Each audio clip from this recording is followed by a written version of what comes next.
Hey YouTube, today we're going to check out the Magicyoyo Katana. This is the Magicyoyo M06 Katana, a bimetal yo-yo designed with a collaboration of SpinGear. I bought this yo-yo on eBay for around $50 and it came with this cool but simple looking packaging.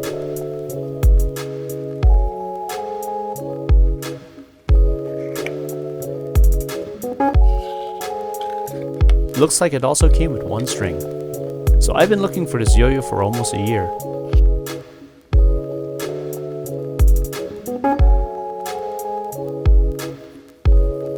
And an up-close look shows that the center of the cup has a mound which is similar to some of Magicyoyo's older design. That might make finger spins a bit off-centered.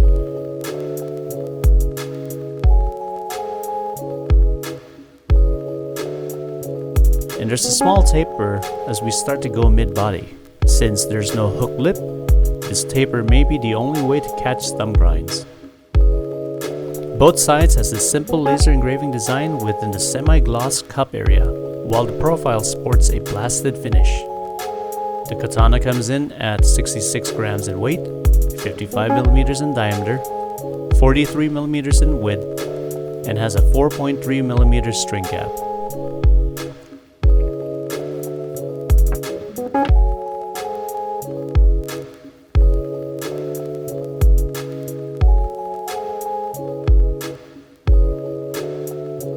The katana comes with a gold-plated 8-ball NSK bearing. Spins nice and smooth.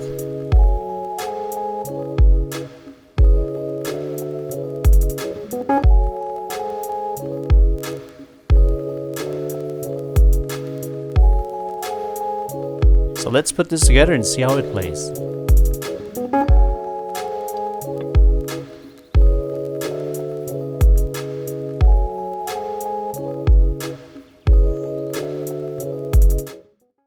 So the katana is actually, I think, one of Magicyoyo's first type of bimetal yo-yo. It's going to be a little bit harder to find nowadays. It actually took me almost a year just to be able to find it, or at least find somebody that's willing to sell it. And at least now I have a chance to try it out. And the very first thing that's noticeable is that is a really, really powerful throw, primarily on, of course, the outer rim.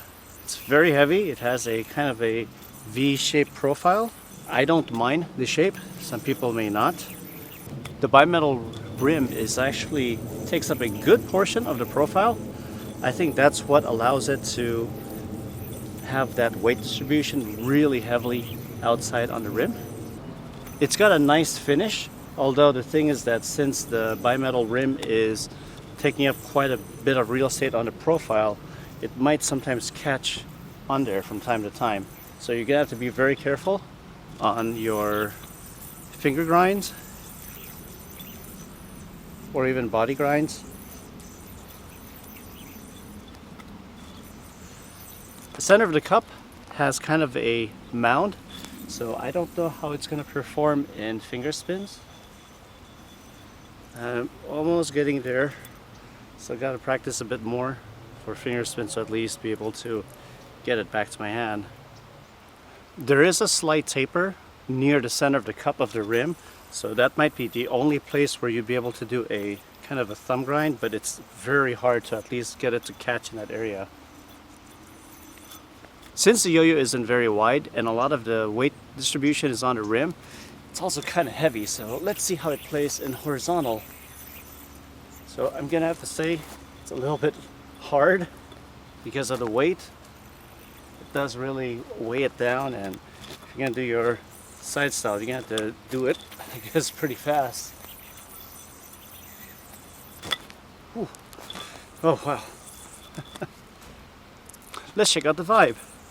So, as we all probably know, that bimetals tend to sometimes have vibe because of the working with different materials.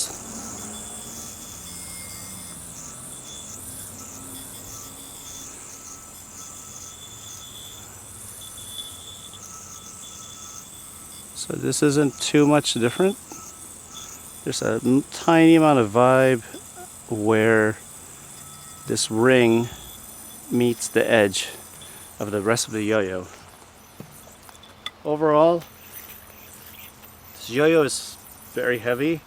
I do wish that the string gap is a bit wider, because there are some tricks that I'm currently working on where it needs quite a bit of string gap, like that right there. So a bit wider of a profile yo-yo. So having a bit wider of a string gap actually might make this play a lot better.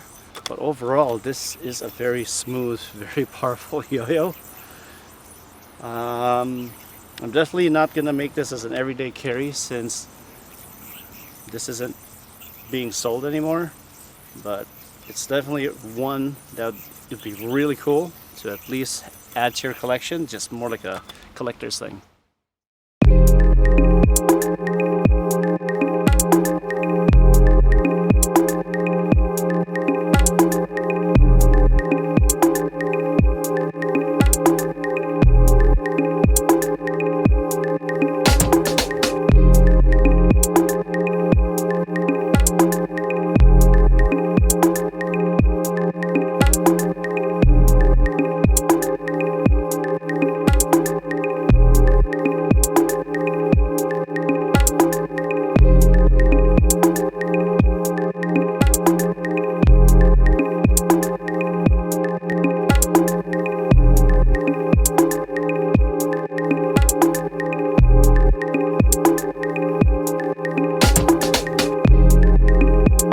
Hey, thanks for watching my video.